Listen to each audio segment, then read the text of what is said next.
J'ai passé un BTS, profession immobilière, en étant à l'armée. Quand je prends cette décision, je suis encore militaire. Et je me dis un truc simple. Les Français aiment les diplômes. Donc avec 13 ans d'expérience dans l'immobilier, j'hésite quand même de structurer tout ça avec des diplômes. Je m'inscris donc à un BTS profession immobilière sur 2 ans, de 2023 à 2025, avec une école en ligne. Je fais mes stages pendant mes permissions. Autant vous dire que je n'ai pas eu de vacances pendant ces 2 ans. Je révisais les cours. Mais retourner sur les bancs d'école, même depuis chez soi, anglais, rédaction, etc., ça pique. J'avais environ 60 devoirs à rendre, je les ai tous rendus en novembre 2024, au lieu de les étaler sur 2 ans. Par contre, j'ai eu un gros plus, un formateur très solide, connu via un ami, qui me suivait en visio.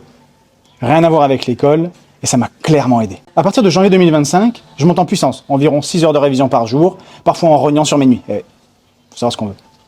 Parce qu'à côté, on travaille, on vit, il faut s'occuper de maman. Puis 1 mois avant mon examen de mai 2025, je démarre mon CCRE, congé pour création ou reprise d'entreprise. Et là, je passe à 12 heures de révision par jour. Mode moine. J'ai toujours mieux travaillé sous pression, comme au bac. Résultat, BTS obtenu du premier coup avec mention. Et tout ça pour vous dire une chose. Quand on veut, on peut. Mais il faut sortir les doigts.